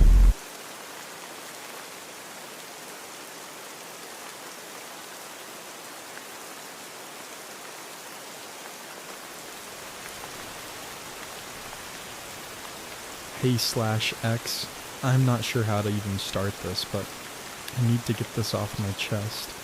I just got back home after a really weird experience, and I can't stop feeling like something's off, like something's with me. I don't know if it's just paranoia, but I'm freaking out. It all started earlier today. I was walking home from work, taking my usual route through the park. It's a quiet place. Not many people go through there, especially after the sun sets. I'm not afraid of the dark or anything, but something felt wrong tonight. I was about halfway through when I heard something behind me. At first I thought it was just a squirrel or something, but then it came again. Footsteps. They were too heavy to be an animal, too regular. I kept walking, trying to ignore it, but I could feel my heart starting to race. The sound was getting closer. I didn't dare turn around, just kept walking faster. Then, it stopped. For a moment, there was nothing. I thought maybe whoever was following me had just given up, but I didn't feel safe. I sped up my pace, trying not to make it obvious that I was getting freaked out. And then I heard it again, closer this time. Thud. Thud. Thud. I didn't know what to do. My brain was screaming at me to look back, but I just couldn't bring myself to do it. I could feel them there, right behind me. My breath caught in my throat. I picked up my pace, my legs moving faster now, and I almost started running. I heard the footsteps matching my speed. They were following me. I finally couldn't take it anymore. I turned around, expecting to see something. Someone, but there was nothing there. Just the dark path behind me. No one. The park was empty. I felt my pulse racing. Sweat started dripping down my neck. I turned back around, and I swear to God, I saw something in my peripheral vision. Just for a second. A figure. Tall. Hunched, like it was trying to hide behind a tree. But when I looked directly at it, it was gone. I panicked, and without thinking, I started running. I wasn't even sure if I was running away from something or just running to get home as fast as possible. I didn't dare look back again. When I finally got home, I locked the door and checked every window. I felt stupid, but the unease wouldn't leave me. I kept thinking about that figure, how it was there 1 second, and then not there the next. Like it was waiting for me to look away before it moved. That was hours ago. I've been sitting here trying to calm down, but I keep hearing things. Scratching sounds. Whispers. At first, I thought it was just the wind, but it's not. I know it's not. There's something outside. Something that didn't leave when I got inside. And now, the worst part, I keep hearing the footsteps again. I know it's impossible. No one could have followed me home, but I hear them. slowly, steadily, just outside my door. Thud, thud, thud. I'm too scared to open the door to check. Can someone tell me if I'm just losing it, or if this is something else? Dude, you're not crazy. I've had similar experiences. Not with footsteps, but with things that follow me home after dark. I'm telling you, some of those things aren't human. They know when you're vulnerable. Just keep the lights on and stay inside. They hate light. I don't know if this will help, but if you've noticed something following you more than once, it could be a shadow person. They feed on fear. Keep the door locked. Don't answer if you hear knocking. Whatever you do, don't let it inside. OP, I think I might know what you're dealing with. There's this old legend I heard about in a small town a while ago. People started noticing someone following them home. Not necessarily a person, but something off. The ones who ignored it would eventually just vanish. Like, completely. No one knew where they went, but they were never seen again. Do yourself a favor and don't ignore it. Whatever it is, it doesn't want to be seen. If it knows you're aware, it might come after you harder. OP, get a salt circle around your front door. If you haven't tried it already, it works. Some things can't cross salt, but be careful. It's not a guarantee, and it might just make things worse. But at this point, anything's worth a shot, right? I'm not going to scare you more, but you might want to check the mirrors. You might see it in them. I'm serious. A lot of people who get followed by something like this start seeing strange reflections in their mirrors. It doesn't happen right away, but it's something to keep in mind. OP, whatever you do, don't go back to the park. Don't even look at it again. If it's been following you, it's waiting for you to return. There's something about those places, the places no one else goes. That's where it waits. It's like a trap. I don't know how you'll get rid of it, but please, keep us updated. We're all kind of watching your back here. I can't believe I'm reading this. This is seriously creeping me out. OP, you need to get out of there. If you're hearing footsteps outside, I wouldn't risk it. Call someone, even if it's just a friend. At least you won't be alone. Also, keep your phone charged. You might need it.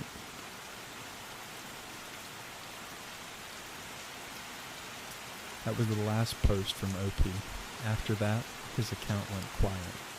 No further updates came through, and no one ever heard from him again. It's possible that he either deleted his account or simply stopped posting, but considering the context of his last post, some of us have our own theories about what happened. One theory is that OP was indeed being followed by something, whether it was a shadow person, a paranormal entity, or even something far worse. Some users on /x/ suggested that entities like these feed on fear, and that the more you acknowledge them, the stronger they become. OP's paranoia and fear might have led to something more sinister, with the entity feeding off of his growing dread.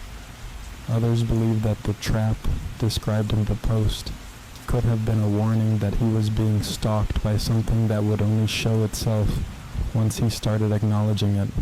The fact that he heard the footsteps at his door, despite the physical evidence pointing to no one being outside, suggests that whatever was haunting him could cross into his space without a physical body.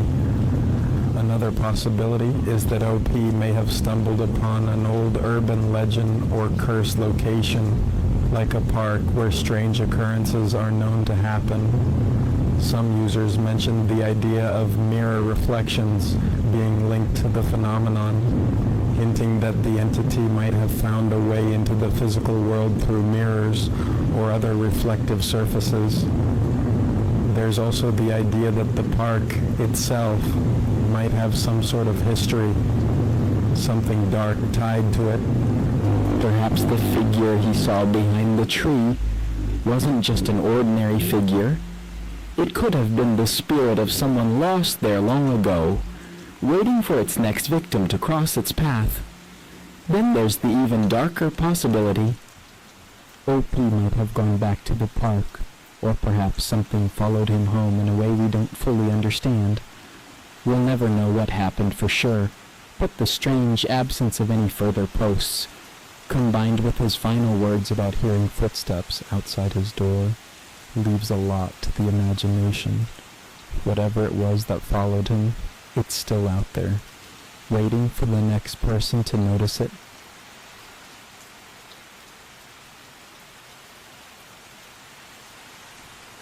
I never thought much about the house at the end of our street. It was old, sure. One of those Victorian-style places that looked like it belonged in a black and white horror movie. But it wasn't abandoned. Someone lived there. We just never saw them. My name's Jake, and I live in a quiet neighborhood where nothing ever really happens. The people here go to work, come home, mow their lawns, and mind their own business. I guess that's why no one ever bothered questioning the house at the end of the street. If there was ever a time to start asking questions, though, it was the night my best friend Mason went missing. It started as a joke. A bunch of us were hanging out, swapping ghost stories, when someone brought up the house. I heard some guy lived there with his wife, and one night, she just disappeared, Sarah said, lowering her voice. Like, no explanation, just gone. Yeah, Mason chimed in, and some kid dared to knock on the door once, and the dude chased him down the street with a knife. We all laughed, but something about the way Mason looked at the house made me uneasy. It wasn't just amusement, it was curiosity. Alright, let's go check it out, he said. I should have said no. I should have told him to drop it, but I didn't want to look like a coward. So we went. Just Mason and me, sneaking out after midnight with flashlights and adrenaline pumping through our veins. As we got closer, the air felt heavy, like a storm was coming. The house loomed over us, its peeling paint and boarded-up windows making it look almost skeletal. Mason reached the front porch first. The wood groaned under his weight. Dare me to knock, he whispered. I shook my head. Dude, let's just go. Too late. His knuckles rapped against the door, the sound echoing through the still night. We held our breath. Nothing. Mason grinned. See? Just an old... The door creaked open. We froze. The hallway inside was pitch black. The air smelled damp, like something rotting just beneath the surface. I took a step back, but Mason stepped forward. Mason, don't... I hissed, but he was already inside. I hesitated. My gut screamed at me to leave, but I couldn't let him go alone. So I followed. Inside, the air was thick, suffocating. The floorboards groaned beneath our feet. Dust motes swirled on the light of our flashlights. The place looked untouched, like no one had lived there for years. And then the door slammed shut, behind us. I spun around, heart hammering. Mason cursed under his breath, pulling at the knob. It wouldn't budge. What the hell? He muttered. Old house. Probably just... A thud echoed from upstairs. We both froze. Mason, I whispered. We need to go. Now. Another thud, then another. Slow, deliberate footsteps. Someone was up there. Mason raised his flashlight toward the staircase. Hello? He called. Silence. And then a whisper. Come upstairs. My blood turned to ice. The voice was low, raspy, and unmistakably inhuman. Mason grabbed my arm. Run. We bolted. Mason reached the door first, yanking at the knob, but it still wouldn't open. The footsteps above quickened. I spun around, shining my flashlight up the stairs. For a split second, I saw something. A shape, pale and twisted, crawling down the steps on all fours, its mouth stretched too wide in a grotesque grin. I screamed. Mason grabbed a chair and slammed it against a window. Glass shattered, and without hesitation, he climbed through. I scrambled after him, feeling something cold brush against my ankle as I pulled myself outside. We hit the ground running. We didn't stop until we reached my house, slamming the door shut behind us. Our lungs burned. We didn't speak. Mason's hands were shaking. "Did you see?" "I don't know what I saw," I said quickly. I didn't want to say it out loud. Saying it would make it real. We agreed never to talk about it, but Mason wasn't the same after that night. He stopped hanging out as much, barely answered my text. Then, one day, he was just gone. His parents said he ran away, that he'd been acting strange for weeks. But I knew the truth. He went back to the house, and it took him. I tried to tell people. No one believed me. But last night, I woke up to a sound outside my window. When I looked, my heart nearly stopped. It was Mason.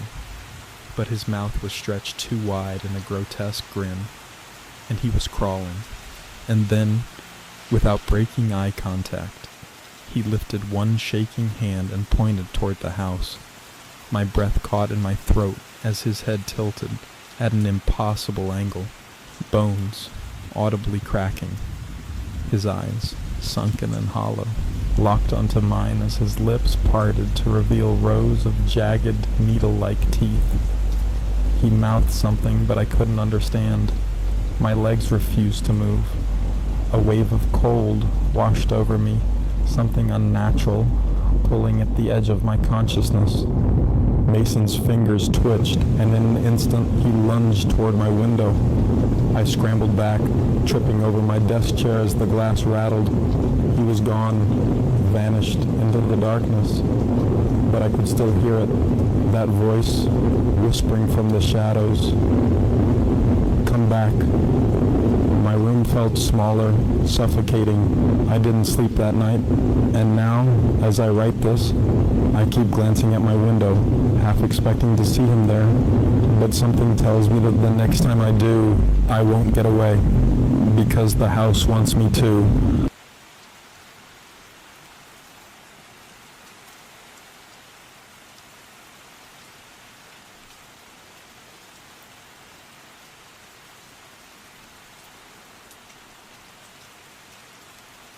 Alright, /X. I wasn't going to post this because I figured it was just my brain messing with me, but things have gotten worse, and I need to know if anyone else has experienced something like this. It started 3 nights ago.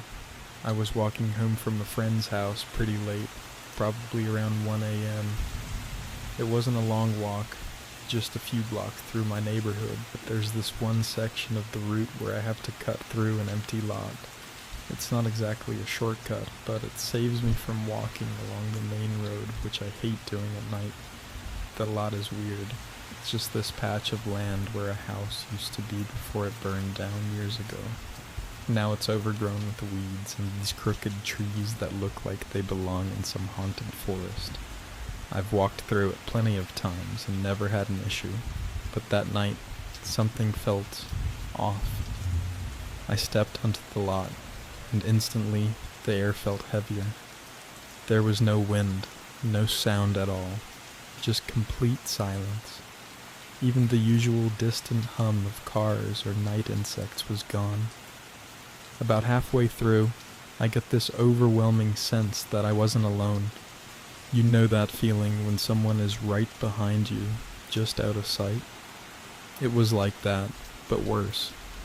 Like something was watching me from every angle at once. I told myself I was being paranoid and kept walking, but then I heard it. A whisper. So quiet, I almost thought I imagined it. My heart started pounding, and I stopped in my tracks, scanning the trees. Nothing. I tried to brush it off, but then I heard it again, clearer this time. It wasn't words exactly, more like a breathy, broken murmur. coming from somewhere deeper in the lot. I don't know why, but I suddenly had the strongest feeling that I should not look directly at whatever was making that sound.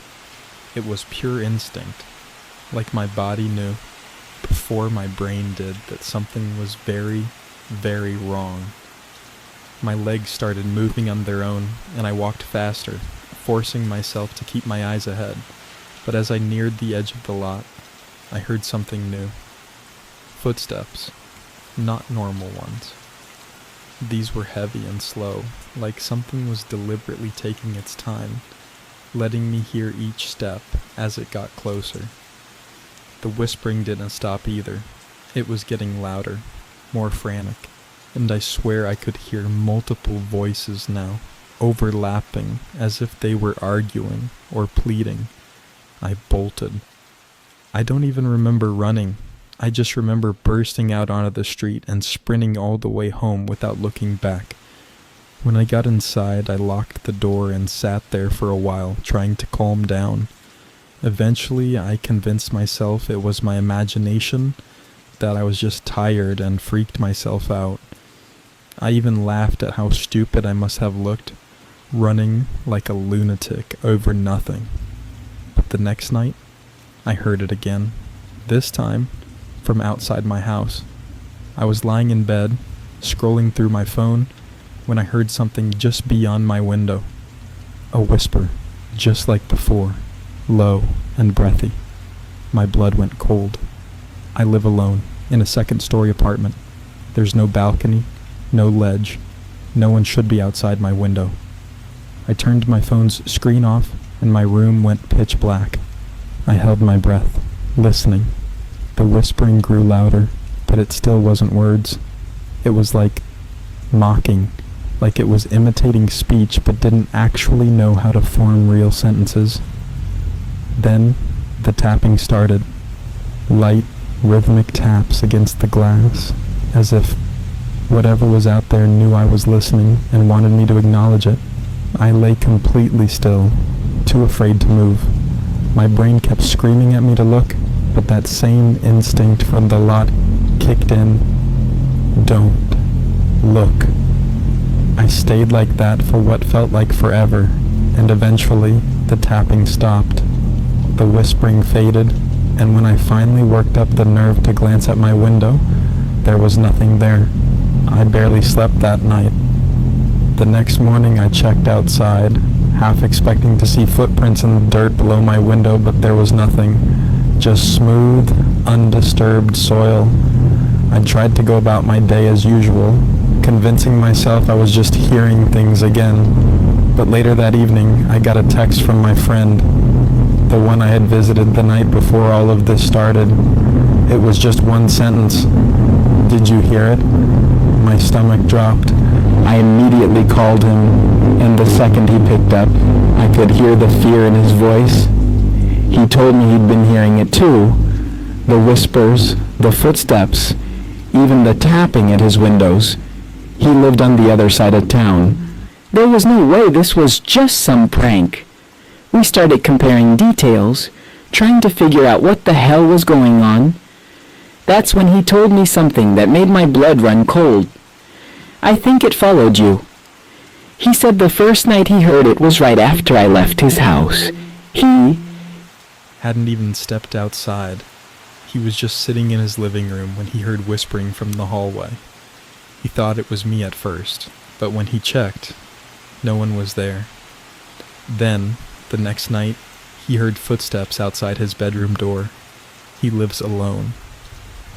We both started spiraling, throwing out theories. Maybe we walked through some cursed ground. Maybe we saw something we weren't supposed to. But then he asked me something that made me break out in a cold sweat. "Have you looked in a mirror?" I hadn't. I had been actively avoiding them. Something in my gut told me I didn't want to see my reflection. But now, after hearing him say that, I had to know. I hesitated before going to my bathroom. The second I stepped inside, I felt it. That thick, suffocating silence. Like the air itself was holding its breath. Slowly, I lifted my eyes to the mirror. My reflection was wrong. At first glance, it looked normal, but as I stared, little details started to stick out. My expression wasn't quite right, too stiff, too vacant, and then, slowly, it smiled. I didn't. My actual face remained frozen in horror, but the thing in the mirror grinned at me, wide and unnatural, stretching far past what should have been possible. And then it whispered, not from the mirror, not from behind me, but from inside my own head. You saw me. I don't remember what happened next. I think I blacked out, because the next thing I knew, I was sitting on my bathroom floor, the mirror shattered in front of me, blood dripping from my hands. I don't even remember breaking it. My friend won't answer my calls anymore. I went to his house today, but no one answered the door. His car was in the driveway, and the lights were on, but he wouldn't respond. I don't think he's gone. I think he's still in there. I think whatever this thing is, it got to him. And I think I might be next. It's night now, and I'm sitting here typing this because I don't know what else to do. The whispering started again, only this time, it's inside my apartment. The footsteps aren't outside anymore. They're in the hall.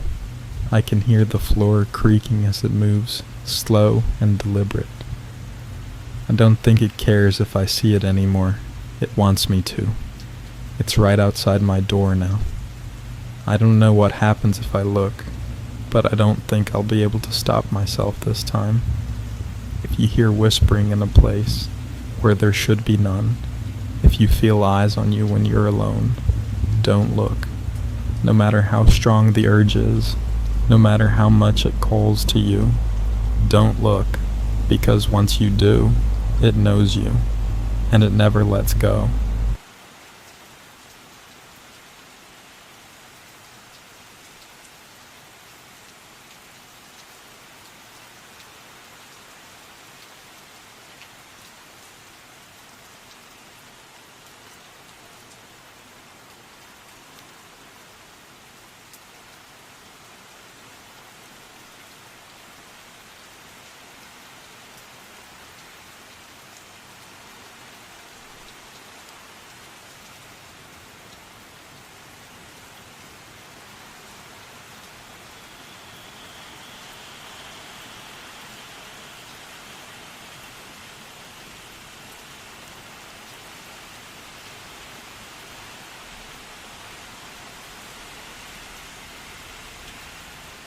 I never believed in ghosts. I never thought there was anything beyond the physical world, no strange forces or supernatural entities. But after what happened to me, I don't know what to believe anymore. I've been trying to explain it, make sense of it, but no matter how much I try, I can't. The only thing I know for sure is that something was in my house, and it wasn't something I could see. It all started 2 months ago when I moved into my first apartment. I had been living with my parents for the last couple of years, trying to save up, and when I finally had enough money for a place of my own, I jumped at the opportunity. The apartment was small but charming, located in an old building just on the edge of town. The rent was reasonable, and the area was quiet, perfect for someone who worked late hours and preferred a little peace and solitude. The apartment itself wasn't fancy, but it was cozy. There were creaky floors, a musty smell that lingered in the air, and a thin layer of dust that I had to scrub away from the countertops, but it felt like home right away. Everything was fine for the first week. I was adjusting to living on my own, figuring out the best places to put my furniture, learning the ins and outs of my new space. I even started enjoying the solitude. My neighbors were distant, mostly quiet, and I rarely saw anyone, which suited me just fine. But then, on the night of the second week, I heard it. I was lying in bed, trying to fall asleep after a long shift at work. The city outside was silent, and the only sounds I could hear were the soft hum of my fridge and the distant sounds of traffic.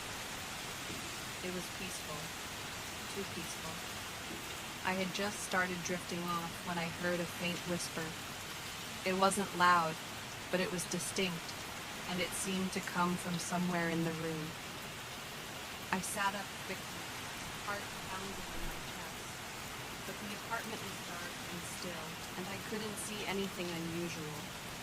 I told myself it was just the wind or my imagination, and I tried to go back to sleep. But then it happened again. This time I was sure I heard it. It was a soft voice, almost like a murmur coming from inside the walls. I froze. It wasn't a voice I recognized.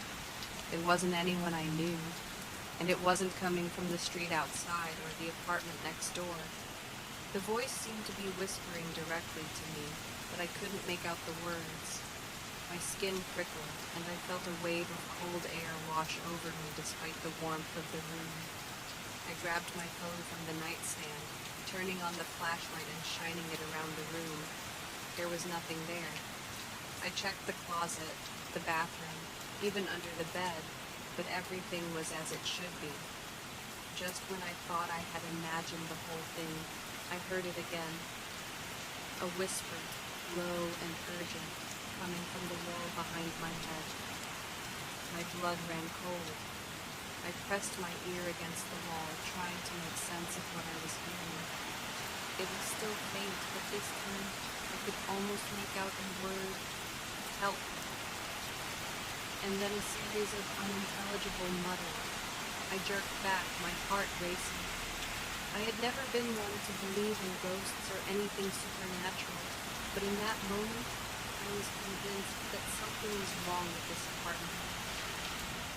I didn't know what it was, but I couldn't shake the feeling that there was something living in the wall. I turned on the lights, sat up for a while, and tried to calm myself down, but the whispers didn't stop. They continued throughout the night, faint but persistent, coming from different parts of the wall. I tried to ignore it, tried to rationalize it. Old building, creaky pipes, maybe it's just the sound of the house settling. But deep down, I knew something wasn't right. The next day, I called the landlord. She was an older woman, someone I had met briefly when I moved in. She was polite but a bit aloof, and I didn't know her very well. I explained what was happening, hoping she would have some logical explanation for the noises. She seemed unfazed. She said the building was old and that sometimes things could get a little creepy, but she assured me that there was nothing to worry about. Old buildings have their quirks, she said with a shrug. You'll get used to it. But I didn't get used to it. The whispers grew louder over the next few days, and they became more frequent. It wasn't just at night anymore. I started hearing them during the day too, while I was sitting on the couch making dinner, or even when I was in the shower. The voice was always faint, always just out of reach, but I could swear it was trying to communicate with me. The worst part was that the voice knew things about me. At first it was subtle, just the occasional mention of something I had done that day, or something I had thought about. It was like the voice was reading my mind, or at least pretending to. But then, one night, it crossed a line. I was sitting in the living room, trying to ignore the whispers when I heard it clearly. "You're not alone, you know," the voice whispered. I felt a chill run down my spine. I froze, staring at the wall, my pulse pounding in my ears. Who are you?" I asked aloud, almost whispering to myself. There was a pause, and then the voice came again, this time much clearer and much closer. "I'm right behind you." I spun around, but there was no one there. The room was empty, just the shadows and the light from my desk lamp. I didn't know what to do. I was terrified. I tried to ignore it, tried to pretend it wasn't happening, but every time I turned off the lights at night, the whispers returned. I started sleeping with the lights on, but even then, I could hear it, the voice, always lurking in the walls. It was as if the house itself was alive, watching me, listening to me, waiting. Then came the night that changed everything. I had just finished my shift at work and was exhausted, barely able to keep my eyes open. I walked into my apartment, shut the door behind me, and collapsed onto the couch. For the first time in weeks, I was too tired to care about the whispers. I turned off the lights and let the darkness take over, hoping to finally get a full night's sleep. But the moment my eyes, I heard it. A loud bang, followed by a scraping sound. I shot upright, heart in my throat. The noise was coming from the wall, right next to the couch.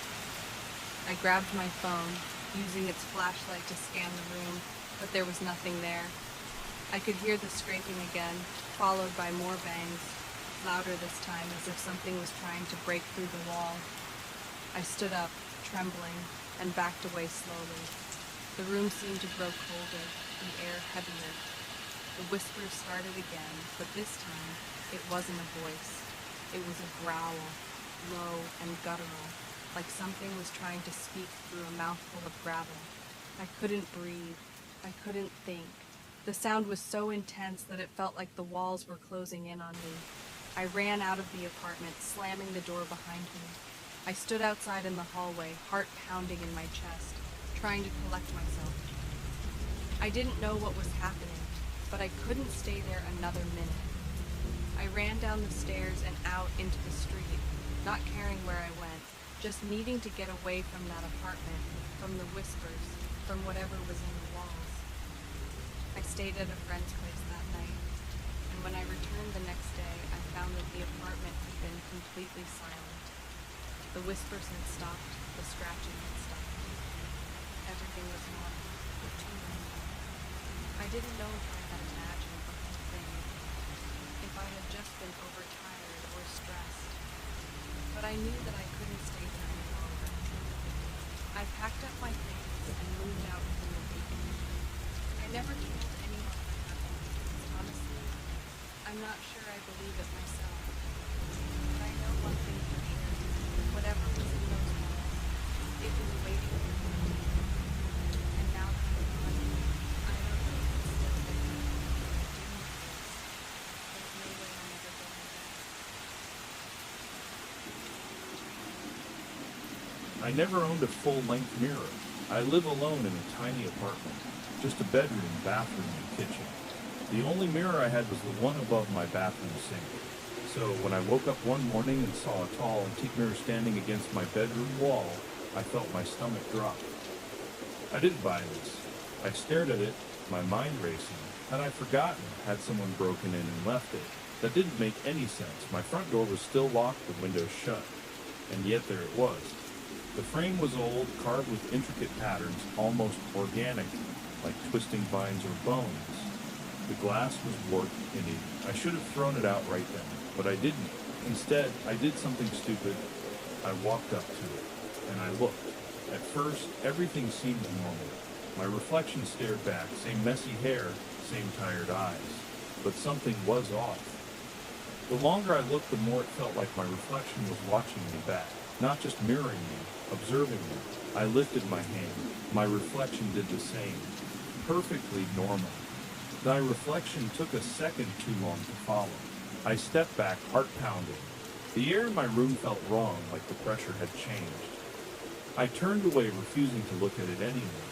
That night, I barely slept. Every time I closed my eyes, I felt like something was standing over my bed, staring down at me. But every time I turned on the light, the room was empty, except for the mirror lurking in the corner. The next morning, I decided enough was enough. I grabbed the mirror and dragged it out into the hallway.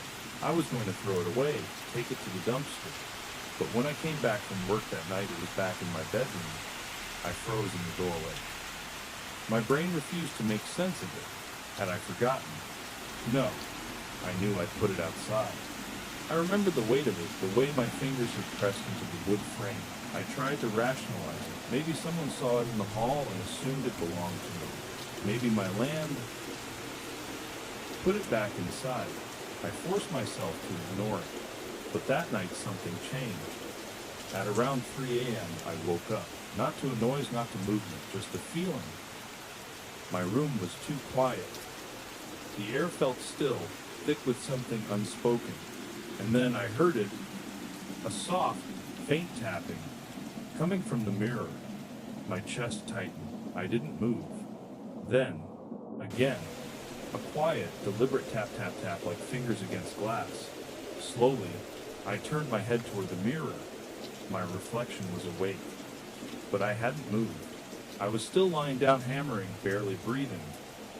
But my reflection was sitting up in bed, staring at me. Then it smiled. A slow, stretching grin filled with too many teeth. I bolted. I grabbed the blanket, wrapped it around the mirror, and hauled it out of my apartment, not caring how much noise I made. I didn't stop until I reached the dumpster behind my building, where I shoved it inside and slammed the lid shut. I stood there, panting. The night was still, too still. And then, just as I turned to go back inside, I heard a voice, muffled, distant, coming from the dumpster. Don't leave me. I ran. I didn't stop until I was back in my apartment, door deadbolted, lights all on. The next morning, I checked the dumpster. The mirror was gone. I don't know who took it. I don't want to know. But sometimes, late at night, I hear it again. A soft, distant tap, tap, tap. And I don't look at mirrors anymore.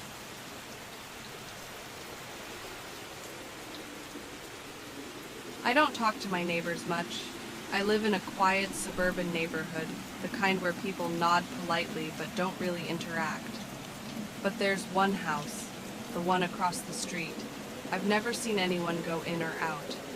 The yard is overgrown, the mailbox is rusted shut. It looks abandoned, except for one thing. The basement light is always on. At first I didn't think much of I. Maybe someone lived there, just kept to themselves. But then I started noticing things. The light would flicker, always at the same time every night, 1:33 a.m. Sometimes it would stay on for hours. Other nights it would blink rapidly, like Morse code.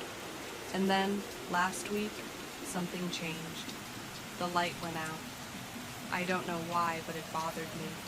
It had been on for so long, its absence felt wrong, like something had finally ended. The next night it came back on, but this time something was different. There was a shadow, a figure moving behind the glass. I tried to tell myself it was just my imagination, but the more I watched, the clearer it became. Someone, or something, was pacing back and forth. Then, at exactly 1:33 a.m., it stopped and turned toward me. I nearly dropped my coffee. I was standing by my bedroom window, lights off, just watching. There was no way whoever was down there could see me. But I swear, it was looking right at me. The next morning, I couldn't shake the feeling that something was off. So I did something stupid. I went to the house. The front door was locked. But when I walked around to the back, I saw that the basement door was slightly open. I should have turned around. I should have walked away. But I didn't. I reached out and pushed the door open. The basement was cold. The kind of cold that sticks to your bones. The air smelled damp, like mildew and something rotting. And then I saw them. Rows of chairs. Old wooden chairs lined up facing the same direction, toward the back wall, like an audience. And in the center of the floor, a single light bulb dangling from the ceiling. It was still swinging slightly, like someone brushed past it. Then behind me, a footstep. I turned so fast I nearly fell. My breath caught in my throat. The basement was empty, but the door was closing. I lunged for it, grabbing the handle just as it slammed shut. My pulse was hammering in my ears as I shoved my way out, tripping over the steps, sprinting home. I locked my doors, pulled my curtains shut. I didn't sleep that night, and at 1:33 a.m., the basement light went off again, but this time it didn't come back on. I don't know what I interrupted. I don't know who or what was watching me from that basement. But the next morning, the house was empty. The chairs were gone. The light bulb was missing.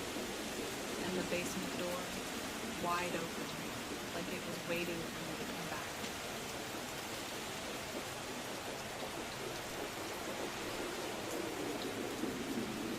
I worked the night shift at a 24-hour gas station just outside of town. It's a lonely job, mostly just truckers passing through, the occasional teenager trying to buy beer with a fake ID. Nothing too crazy, but there's this one guy. I don't know his name. I just call him the man who never blinks. He started showing up about 3 months ago. Every night at exactly 2:13 a.m., he walks in, buys a pack of gum, and leaves. Doesn't say a word, doesn't even blink. At first, I thought he was just weird. Plenty of weird people out here. But then I started noticing things. He always wears the same clothes, a plain gray hoodie, jeans, scuffed white sneakers. They never change, they never look dirty. He doesn't drive. There's no car, no bike, no footprints in the dirt lot outside. He just appears. And the security cameras, they glitch out every time he walks in. I asked my coworker Dave if he'd noticed anything weird about him. He just shrugged. Dude's probably harmless, he said. Just some insomniac. But I wasn't so sure. Last week, I decided to test something. I locked the doors at 2:10 a.m. just for a few minutes. Watched through the window. At exactly 2:13 a.m., he was there. Standing perfectly still just outside the glass. His head tilted slightly, like he was waiting. I didn't move. He didn't either. We just stood there, staring at each other. His face was expressionless. His pupils were huge, swallowing almost all of his irises. The seconds dragged. Then, he raised his hand. Not a wave, not a knock, just a slow, deliberate motion. His palm pressing flat against the glass. I swear, for a second it felt like the entire building shook. Then, just as suddenly as he appeared, he was gone. No footsteps, no sound, just gone. I checked the cameras. Nothing, just static. I haven't locked the doors since, because I have this sinking feeling that if I ever try to keep him out again, he won't just stand outside. He'll find another way in.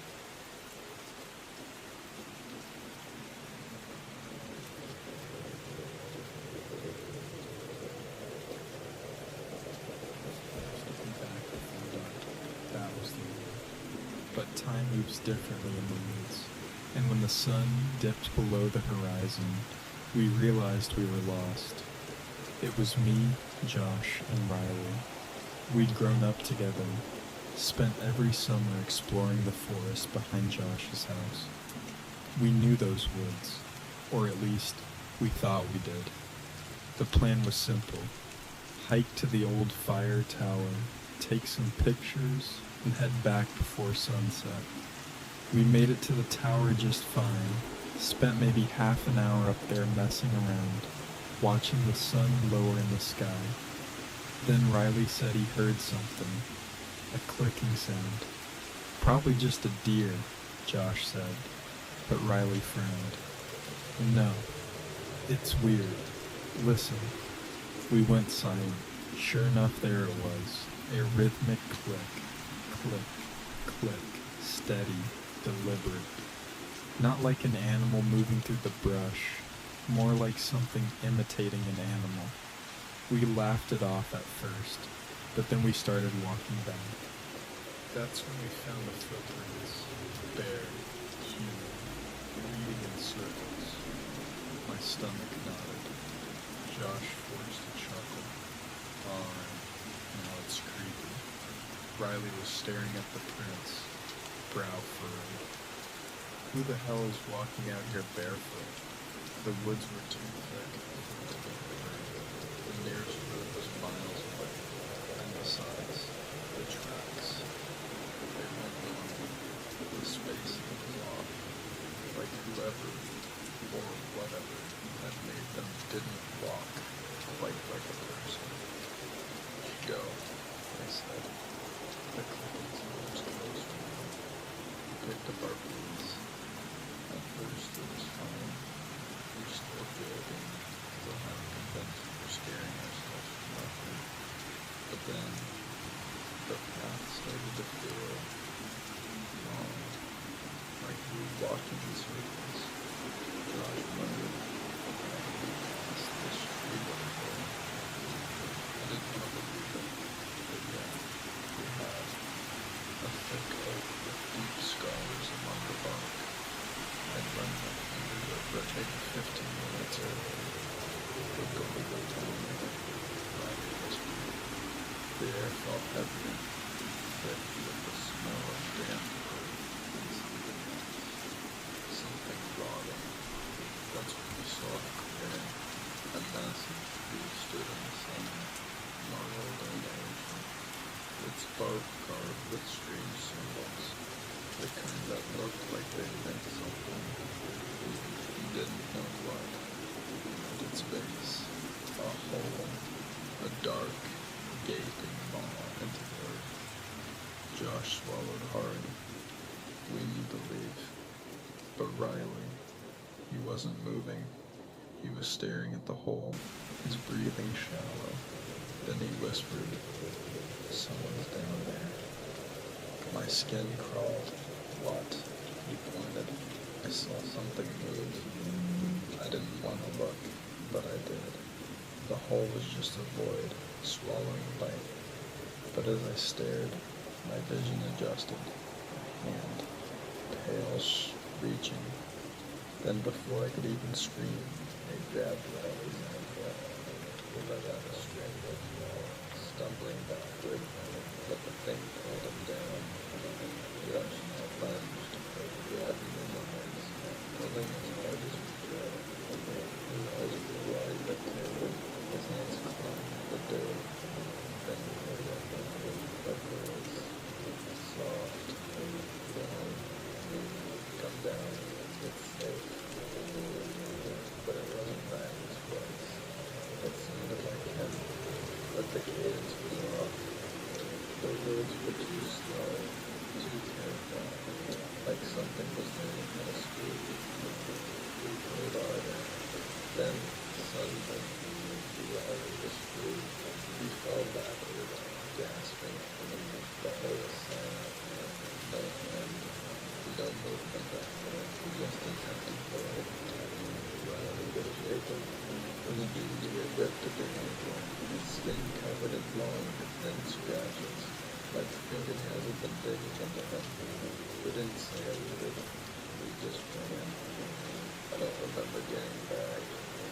1 minute we were spinning through the trees, and the next we were stumbling into Josh's backyard, abandoned, covered in sweat and dirt. None of us spoke about it. Really never told us we saw him. But after that night, he changed. He was quieter, always looking up with a roller. His hands would shake when he walked past the woods.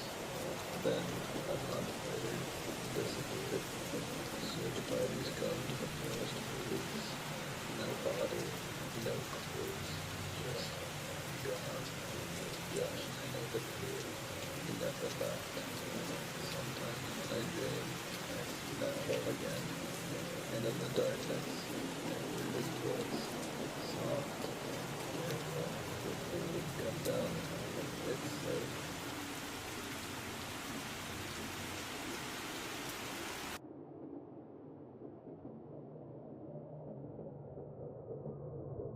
It started small, just tiny noises, little scratching sounds in the walls that I barely noticed at first. I live alone.